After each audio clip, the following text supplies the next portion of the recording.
안녕하십니까 여러분. 저는 대한민국 포항에 있는 포항공과대학 남궁덕 교수입니다. 저희 포항공과대학은 글로벌 철강 회사인 포스코가 만든 대한민국 최초의 연구 중심 대학입니다. 미국의 MIT를 연상하시면 되겠습니다. 오늘 제가 여러분 앞에 쓴 것은 바로 이겁니다. 대한민국 공공기관이 윤리 경영에서 배울 점이라는 주제로 강의를 하기 위해서입니다. 제가 강의에 들어가기 앞서서 여러분에게 질문 한번 드려보겠습니다. 여러분, 대한민국 하면 떠오르는 게 어떤 게 있으십니까? 방탄소년단이라고 여러분 들어보셨을 겁니다. BTS라고 다이너마이트라는 노래로 빌보드 차트 1위까지 올랐고요. 최근에는 그래미상 최종 후보까지 올랐습니다. 또 하나는 올 초에 아카데미 영화상 최우수 작품상을 받은 기생충이라는 영화 있죠. 봉준호 감독이라는 분이 메가폰을 잡은 영화인데요. 이런 영화도 있을 테이고요. 그리고 여러분 또 어떤 게 떠오르세요? KLPGA라고 LPGA입니다. 미국의 LPGA에 대해서 대한민국 여성 골퍼들이 1년에 5승에서 10승.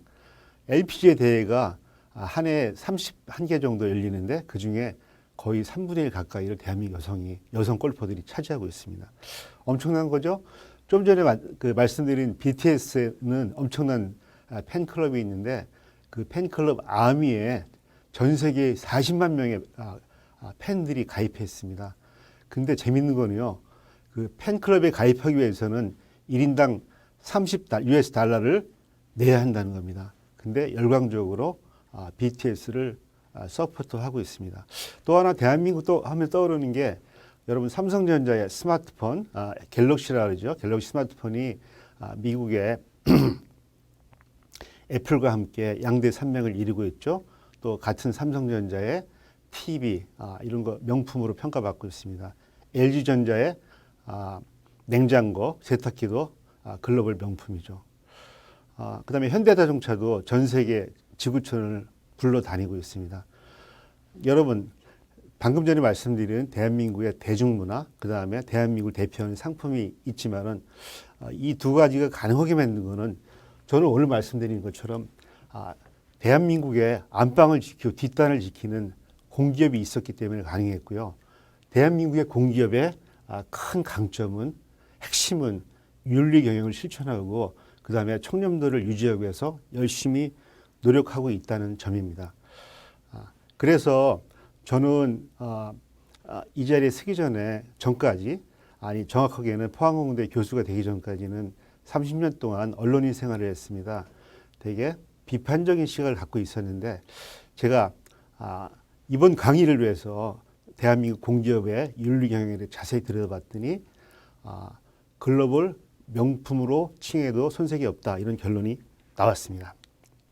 네, 오늘 제가 여러분에게 대한민국 공기업의 윤리 경영에 대해서 말씀드리겠는데요. 크게 네 가지 맥락으로 나눠서 말씀을 드리겠습니다. 첫 번째는 방금 말씀드린 대로 윤리 경영은 한국 공기업의 경쟁력이다 이런 포인트로 주로 매크로하게 한번 접근을 해보겠습니다. 두 번째는 좀 마이크로한 접근인데요. 대한민국 공공기관 특히 여러분들이 관심 많다고 제가 들었습니다. 공공기관의 청렴도 측정을 어떻게 하는지를 자세히 한번 저희가 들여다보고요. 그 다음에 세 번째는 같은 맥락으로 공공기관의 부패 방지 시책 평가는 어떻게 하는지 대한민국 정부는 어떤 식으로 공공기업의 어떤 청렴도를 높이고 윤리경영을 실천하기 위해서 가이드를 주고 있는지를 자세히 한번 들여다보겠습니다. 제일 중요한 거는 결국은 윤리경영, 고도의 청렴도를 지속적으로 유지하는 게 중요하지 않겠습니까? 그렇다면은 대한민국 공기업들은 이 윤리경영을 위해서 어떤 내재화 노력을 하고 있고 그 다음에 그거를 지속적으로 환류시키고 있는지 그거를 같이 점검하도록 하겠습니다. 첫 번째는 말씀드린 대로 윤리경영은 한국 공기업의 경쟁력이다. 이런 측면에서 한번 제가 여러분과 함께 생각을 나눠보겠습니다. 윤리경영을 하지 않은 대한민국 공기업은 쉽게 얘기해서 그 대한민국에 이런 말이 있으면 안고 없는 찐빵이라고 찐빵 안에 팥이 없으면 찐빵의 맛이 없지 않겠습니까? 대한민국 공기업이 강해지려면 기본적으로 윤리 경영으로 무장하지 않으면 안 된다는 그런 얘기가 되겠습니다. 요즘에 여러분 전 세계가 전 지구인이 코비드-19 코로나 바이러스 때문에 고통받고 있습니다. 대한민국도 예외는 아닙니다.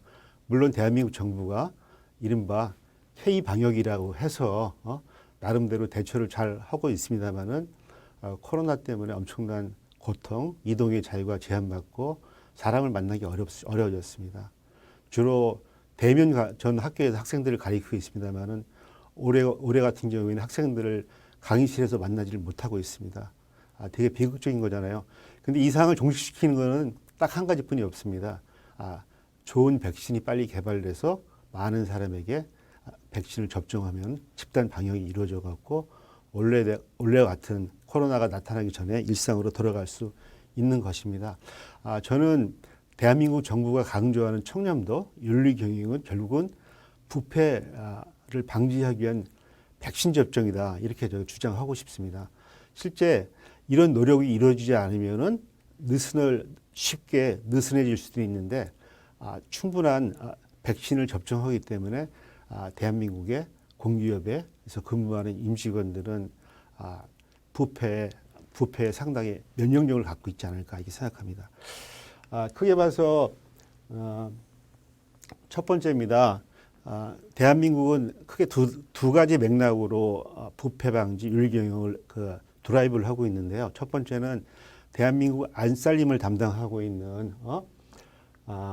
Ministry of Economy and Finance 기획재정부죠. 기획재정부가 매년 공기업 경영평가단위원회를 구성해서 윤리 경영을 평가하고 있습니다. 물론 공기업 경영평가단은 경영 실적을 평가합니다. 전반적인 경영 실적, CEO 리더십, 그 다음에 정부가 추구하는 사회적 가치를 어느 정도 동향하고 있냐 이런 걸 판단하고 있지만은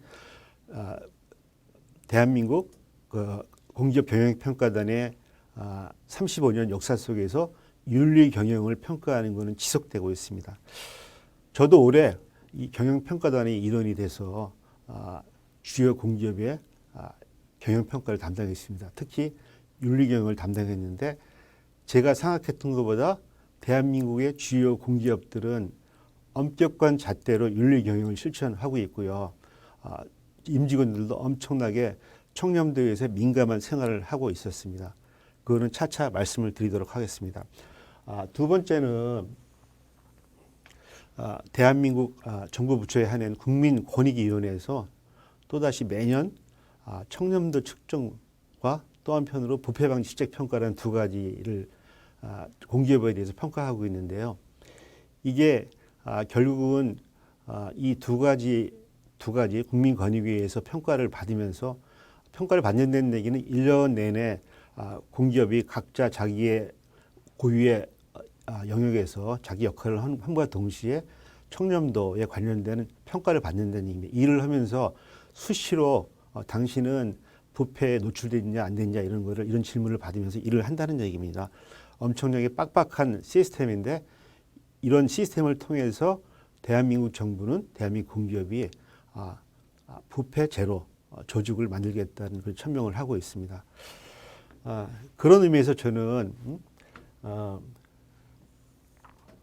대한민국 정부가 추진하는 강조하는 윤리 경영은 결국은 부패 예방을 위한 백신이다.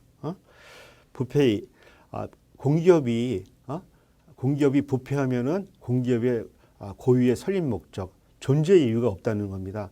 공기업은 민간 기업은 이익을 추구한 집단입니다만 공기업은 정부를 대신해서 때로는 정부를 위해서 민간 기업이 할 수 없는 부분을 이끌어가는 조직인데 정부를 대신해서 국민의 예산으로 일을 하는 조직에서 부패한다면은 존재할 수 없는 거죠. 그래서 윤리경제는 아무리 강조해도 지나치지 않고요.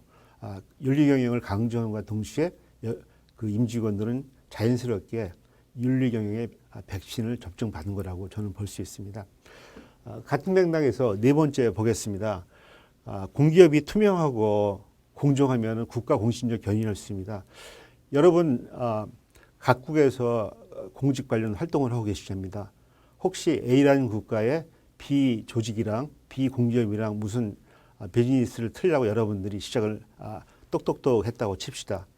B 조직에서 그래 너희랑 이러는 건 되게 좋은데 일을 빨리 처리하려면 급행료를 내십시오. 이런 말도 안 되는 주문이 들어왔을 때 여러분 첫인상은 그 공기업뿐만 아니라 그 A 국가, B 공기업이 아니라 A 국가에 대해서도 나쁜 인상을 갖게 됩니다.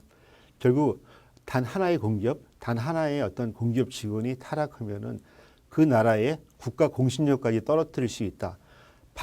그 반대의 경우 제가 꾸준히 말씀드립니다.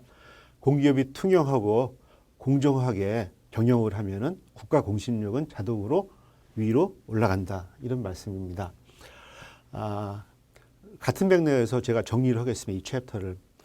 경제 발전을 위해서 민간 부분이 열심히 글로벌 시장에 뛰어야 되지만은 공기업이 민간 기업이 하지 못하는 자리에서 열심히 또 다른 서포트를 해야 됩니다. 근데 공기업과 다르게 민간 부분은 특히 윤리 경영, 청렴 경영을 이뤄냅니다. 그렇지 않으면은 국가 전체의 신인도가 떨어진다는 그런 말씀입니다. 뒤집으면은 윤리 경영을 실천하면 국가 경쟁력이 상승하게 된다는 얘기입니다. 오늘날 대한민국이 인구가 5천만 명이 안 되는 작은 나라지만은 글로벌 10위에 세계 10위의 경제 강국으로 도약한 이유도 바로 공기업의 윤리 경영 덕분이 크지 않을까 생각합니다.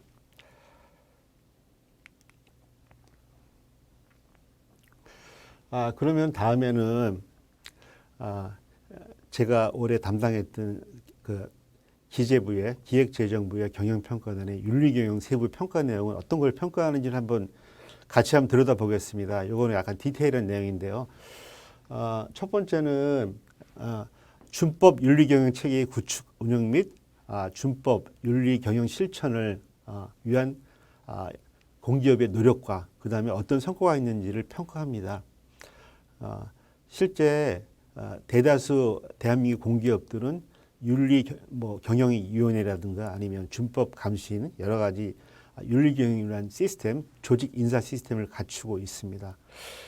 두 번째는 사업 추진, 조직, 인사 관리 등 기관 운영 전반의 투명성 제고 노력이 있었는지 없었는지 이런 걸 또 들여다봅니다.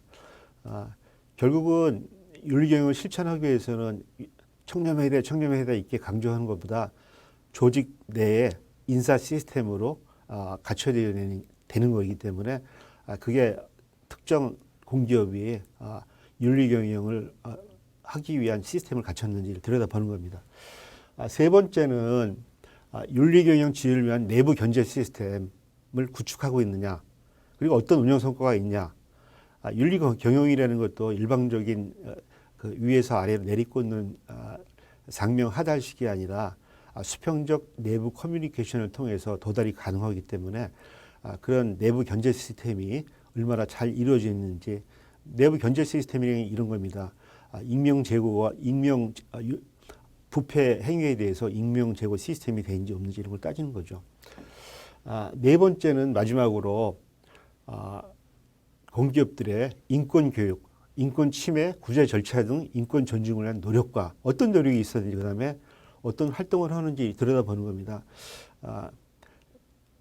윤리 경영을 너희들 청렴해라 뿐만 아니라 공기업의 임직원도 스스로 인권을 존중받는 하에서 직장 생활을 해야지 바람직한 게 아니겠습니까? 지나친 자기 희생만 강조하는 게 아니라 충분히 자기 역할을 다할 수 있는 인권이 보장되는 인사 조직 시스템이 갖춰야 된다. 이런 걸 따져보는 겁니다. 참고로 이 경평단의 그 윤리경영 관련 지표 정의는 이렇습니다. 한마디로 경영 활동을 할 때 경제적, 법적 책임과 더불어 윤리적 책임을 준수한 노력과 성과를 평가한다 이겁니다. 이게 되게 명문화되고 엄격한 어려운 얘기였지만은 이 윤리 경영에 관한 한 아주 가장 가혹하다할 정도로 엄격한 시스템을 드라이브하는 게 대한민국 제도라는 것을 여러분에게 말씀드리겠습니다. 그럼 이 챕터의 마지막으로 또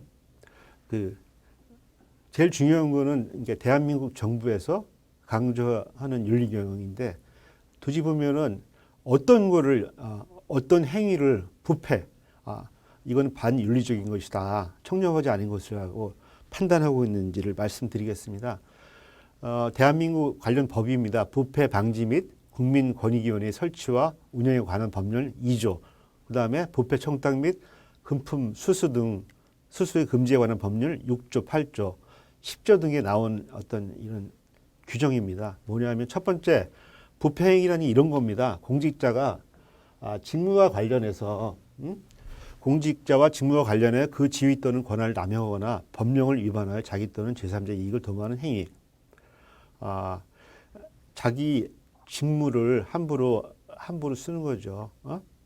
그럴 때는 대한민국 법은 부패로 보고 있고요. 또 하나는 예산 관련입니다. 공공기관의 예산 사용, 공공기관 재산의 취득, 관리, 처분 또는 공공기관을 당사자로 한 계약이 체결 및 그 행위에 있어서 법령을 위반하여 공공기관의 재산상 손해를 끼칠 때, 내가 공공기관 직원인데 내가 봉직하는 우리 공공기관에 재산상 손해를 입힐 때 그걸 부패 행위로 보고 있습니다. 그리고 이러한 행위나 은폐를 강요, 권고, 제의, 유인하는 행위까지도 우리 법에는 부패 행위로 규정해서 아주 엄벌을 처하고 있습니다, 여러분. 청탁금지법상의 부정 청탁 및 금품 수수, 외부 강의 초과, 사례금 수수 등의 의무 금지 제한 사항을 위반한 행위도 부패 행위로 하고 있습니다. 저는 사학의 교수로 있습니다만 저희도 이른바 김영란법이라는 이름의 부패 방지법을 적용받아 갖고 뭐 일정 금액 이상의 식사를 접대받거나 선물을 받으면은 법에 위반이 되는 범법 행위를 저지르게 되는 겁니다. 이렇게 대한민국 정부는 윤리 경영에 관해서 엄격한 잣대로 드라이브를 건다는 말씀으로 제 첫 장을 마치겠습니다. 다음은 여러분들이 관심이 크신 대한민국 정부의 공공기관 청렴도 측정을 어떻게 하는지를 한번 같이 들여다보겠습니다.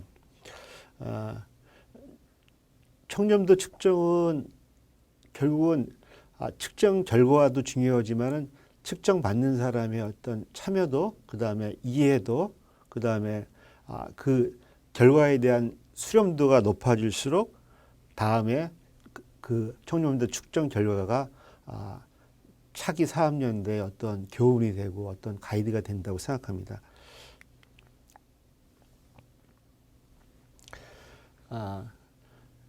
왜 대한민국 정부가 공공기관의 청렴도를 측정하는지, 그 어떤 목적과 필요성은 어떤 것인지 같이 한번 제가 여러분과 함께 들여다보겠습니다.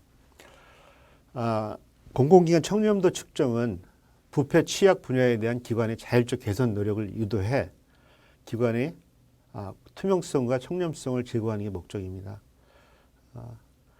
측정 자체를 바라보는 게 아니라 투명성과 청렴도를 끌어올리기 위해서 하는 게 이 측정의 목적입니다. 청렴도를 객관적으로 과학적으로 측정해 그 측정 결과, 이른바 빅데이터가 축적이 될 거 아닙니까? 그 축적된 빅데이터를 통해서 반부패 활동을 하는 기초 자료로 활용하는 겁니다. 그 다음에는 종합 청렴도에 영향을 미치는 부분별 청렴도 수준을 도출해 우선 이거는 우리가 개선할 수 있다. 취약 업무는 이런 게 있다라고 국민권익위에서 청렴 측정을 받는 공기업에서 권고를 합니다. 당신들은 이런 요번에 내부 청렴도 점수가 낮게 나왔는데 왜 그런지를 자세하게 검토를 해갖고 내년에는 그런 일이 없도록 하세요 하는 겁니다. 그 다음에는 청렴도 측정 결과를 언론에 발표해요. 뭐 한국말에 빼도 박도 못한다는 말이 있는데 언론에 발표해서 때로는 망신을 주지만 또 한편으로는 기관이 자율적으로 청렴도 제교 활동을 하라. 이거는 내 정부만 우리끼리만 아는 게 아니라 일반 국민이라 하면은 특정 공기업이 아니래도 공기업이라는 게 일반 국민이 낸 세금을 모아서 그 예산이 투입된 게 공기업 아니면 설립된 게 공기업 아닙니까? 너희들은 이런 게 잘못됐다고 대중에게 일반 국민에게 알림을 해갖고 재발 방지 노력을 하겠다는 그런 겁니다. 또 하나는 청렴도 측정에 대한 홍보를 통해 부패, 척결이라는 사회적 공감대를 뿐만 아니라 민간 부분에까지 확산하고 조성을 계기로 활용하는 겁니다. 이 청렴도라는 게 되게 중요한 게 공기업이지만은 이 공기업이 청렴으로 무장하고 있으면은 그게 지역 사회도 확산이 되고 참고로 대한민국 주요 공기업은 본사가 지방에 내려가 있습니다. 전기를 유통 생산하는 한국전력은 나주에 있고 이런 식입니다. 지방에 내려가 있는데 지역 사회와 또 소통하고 아니면 시민 사회, NGO 단체랑 소통하면서 민간 부분에까지 청년 문화가 확산이 되면은 아까 모두에 말씀드린 대로 대한민국은 아주 청렴한 사회, 청렴한 나라라는 거는 대한민국 각 분야로 영향이 엄청 확산되고 좋은 의미로 퍼질 거라고 생각합니다. 네, 다음은 공공기관의 청렴도 측정에 관해서 제도 일반에 의해서 한번 설명을 드리겠습니다. 법적 근거는 아까 살짝 말씀드렸습니다만 부패 방지 및 국민권익위원회의 설치와 운영에 관한 법률에 따른 거고요. 그 다음에 조사 대상은 이렇습니다. 조사 대상은 중앙행정기관, 그 다음에 지방자치단체, 그 다음에 지방교육청, 그 다음에 관련 공직유관단체에 대해서 매년 전수조사를 합니다. 그 다음에 그 조사 내용은 이렇습니다. 이게 외부 청렴도, 그 다음에 내부 청렴도, 그 다음에 정책 고객 평가 이런 걸 하고 있고요. 그 다음에 이걸 다 막는 종합 청렴도까지 같이 종합합니다. 제가 차차 더 자세히 말씀드리겠습니다만 외부 청렴도는 실제 각 공기업의 대관, 대민 업무를 담당하는 사람들 대상으로 조사가 이루어지고 있고요. 그 다음에 내부 청렴도는 소속 설문조사와 그 다음에 정책 고객 평가를 통해서 이루어지고 있습니다. 그 다음에 이런 설문조사, 전수조사 이런 거와 함께 실제 1년 동안 그 청렴도 조사가 이루어지는데 실제 이루어지는 사이에 부패 사건이 실제 발생하거나 아니면은 점수를 끌어올리기 위해서 기관이 엉터리 행위를 하면은 저희는 그거를 자유행위라고 볼 수 있죠. 그런 행위에 드러나면은 실제 청렴도 점수를 산출할 때 감점 처리합니다. 네, 이번에는 공공기관이 청렴도 측정을 어떻게 하는지를 한번 큰 표를 통해서 여러분에게 설명을 드리겠습니다. 종합 청렴도 평가가 종합이 되고요. 여기 말씀드린 외부 평가, 그 다음에 외부 평가가 평점이 제일 높습니다. 0.6 정도 되고요. 내부 평가가 0.25, 그 다음에 정책 고객 평가가 0.1 이렇게 됩니다. 여기 실제 평가 기간 중에 부패 행위가 벌어지면은 이걸 전체 평가에 정량 플러스 정성 평가에 반영합니다. 자세히 한번 보겠습니다. 외부 평가는 실제 부패 인식을 했냐? 부패 인식이란 이런 거죠. 업무 처리의 투명성 및 책임성 정도. 그 다음에 특혜 제공, 부정 청탁 관련된 인식 정도가 어떻게 되는지를 설문조사를 통해서 대개 6개 항목을 조사를 합니다. 조사를 해서 결론을 내고요. 또 하나는 실제 부패 경험이 어땠는지, 당신은 최근에 당신 거래선과 관련해서 금품 수수한 적이 있습니까? 없습니까를 5점 척도 정도 해갖고 조사를 합니다. 크게 5개 항목을 조사를 합니다. 또 하나는 다음은 내부 청렴도죠. 내부 청렴도는 청렴 문화 확산을 위해서 어떤 일을 했는지, 업무 처리 투명성 및 부정 청탁 등 부정 부패 방지 제도를 잘 운영했는지를 여기에는 대개 9개 9개 항목의 설문조사를 진행을 합니다. 또 하나는 실제 업무 청렴동, 인사, 예산 집행에서 제대로 청렴 행위를 했는지, 업무 지시, 상관이 부하 직원에게 업무 지시에 있어서 공정하게 업무를 처리하도록 했는지, 이런 거를 여기 11개 항목에 대해서 조사를 합니다. 다음은 정책 고객 평가입니다. 부패 인식, 부패 인식이 어땠는지, 그 다음에 금품 향응 있잖아요. 실제 예산 낭비, 그 다음에 정책 결정 및 사업 과정이 투명성했는지 이런 거를 8개항에 걸쳐서 조사를 합니다. 또 하나는 실제 그 공기업 내부에서 부패 관련해서 징계 수준이 엄정했는지, 그 다음에 부패 예방을 위해서 얼마나 노력했는지 이런 거를 직원들 설문조사를 통해서 직원들이 아니라 외부 정책 고객의 설문조사를 통해서 확인합니다.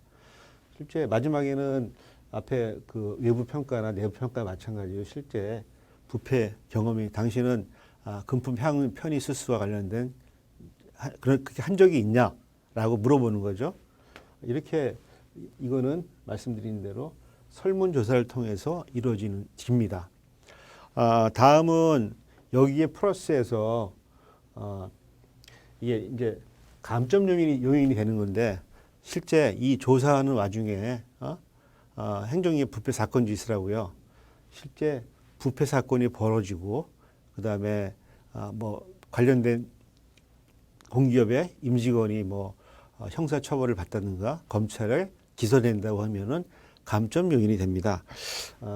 또 하나 내가 그 공기업입니다. 근데 이번에 청렴도 평가를 잘 받기 위해서 지나치게 평가위원들을 매수하거나, 그다음에 뭐 조사 요원이 법적 절차가 시스템에 있는데 조사 명부를 조작하거나, 그다음에 여러 가지 등급을 높이기 위한 말 안 되는 노력을 할 때, 이거는 감점 요인, 이른바 이거는 제가 보면은 기관으로서는 자해행위입니다. 자해행위를 할 경우에는 큰 불이익을 주는 겁니다. 여러분 차차 다음 챕터에도 또 말씀드리겠습니다만은 대한민국 공기업은 이런 시스템, 이런 구조 하에 어떤 청렴도 조사를 통해서 윤리 경영을 확보해 나가고 있습니다. 지금까지 제 강의의 전반부를 마치도록 하겠습니다.